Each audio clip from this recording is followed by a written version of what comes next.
Hi, I'm Juliet, and you're watching SFBI's online baking series. Today we're going to be making some spelt scones with currants and orange zest.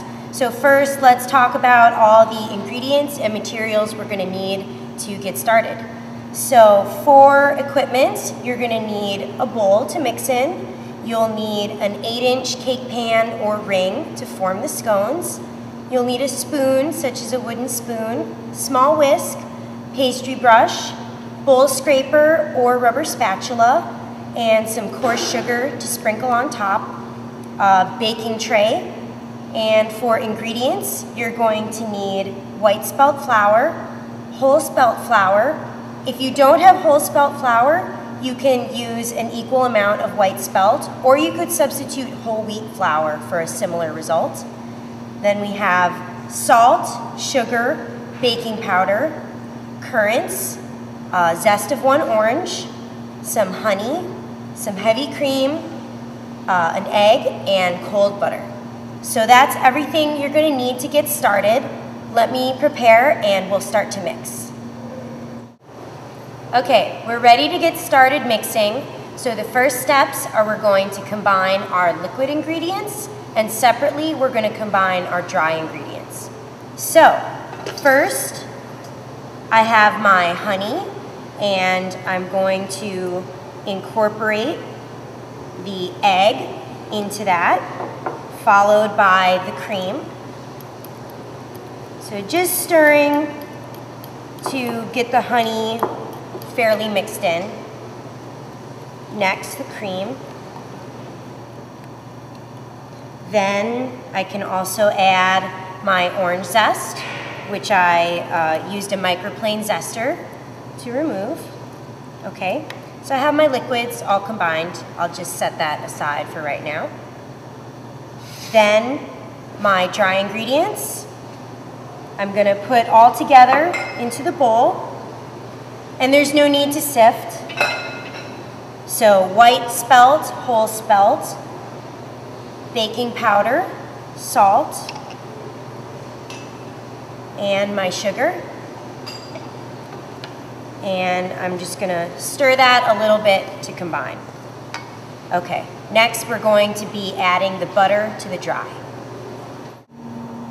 Okay, so now that our dry and liquid ingredients are combined separately, we're ready to add the butter to the dry ingredients.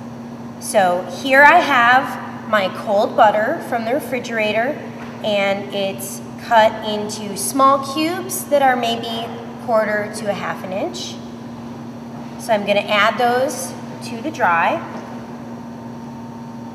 And for a small batch like this, I just like to use my hands, but you can also use a standing mixer, or you can use forks or a pastry blender, which is like a handle that has some wires attached.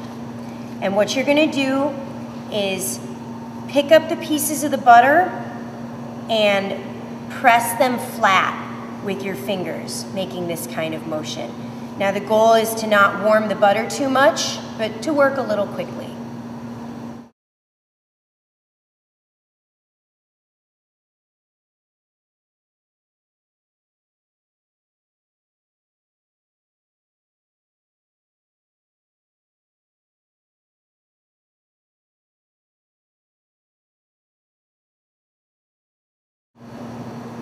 All right, so after a short while, your butter is going to break into smaller pieces, and you want them to be maybe as large as pea size, or some of them will be smaller. So your mixture is going to look, kind of coarse like this.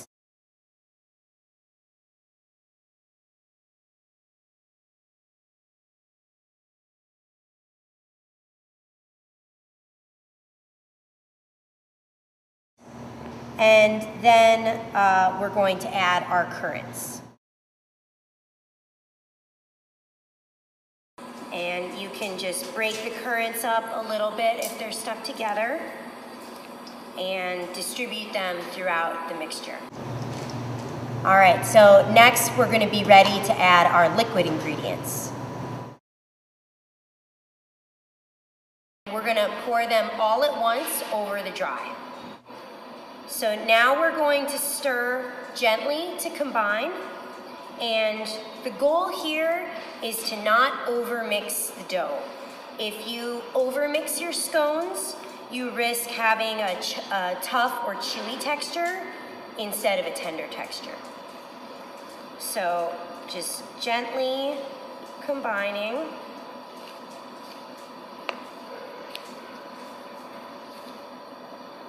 And it's okay if there's a little bit of dry remaining at the bottom of the bowl.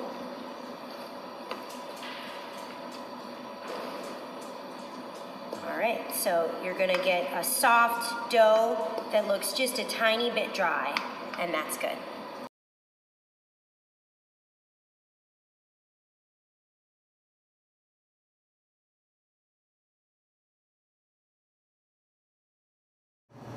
Okay, now we're ready to mold our scones.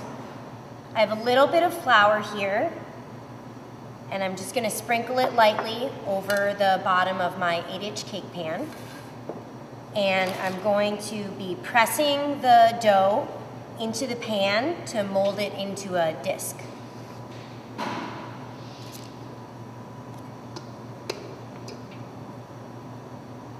And if there's a little bit of dry at the bottom of the bowl, don't worry, it's okay. And I'm gonna sprinkle a little more flour over the top so it's not too sticky. And I'm just gonna press it into the bottom of the pan.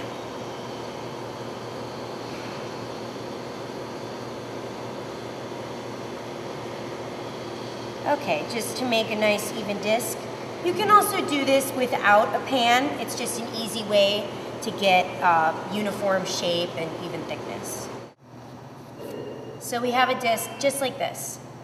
Now we're going to remove it from the pan. And at this point, we're going to freeze this for about 30 minutes or so, just so that it gets a little more firm and easy to cut into wedges with a knife. So we'll come back and be ready to portion the scones and get them ready to bake.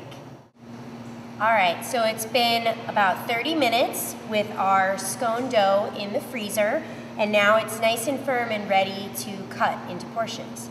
So for an 8-inch disc, we're gonna cut it into 8 large portions.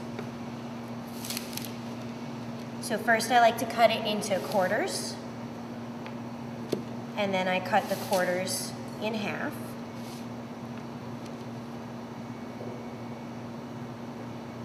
And we have our nice wedges. When you tray these to bake, you want to give them a good amount of space because they are going to spread as they bake a little bit. Okay, so we'll space them about like that. And then I have some egg wash here. This is just egg beaten with a little pinch of salt. And we're gonna brush that on top to give them some color as well as some shine. You don't need to brush the sides, just the tops. And then here I have some coarse sugar, which is just to make the top sparkle.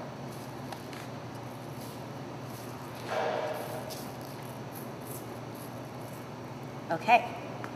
These are ready to bake. All right, so here's our baked scones. Let's cut them open and check it out. So on the outside, they should be nice and flaky, kind of crumbly, and inside, they should be nice and cakey and tender.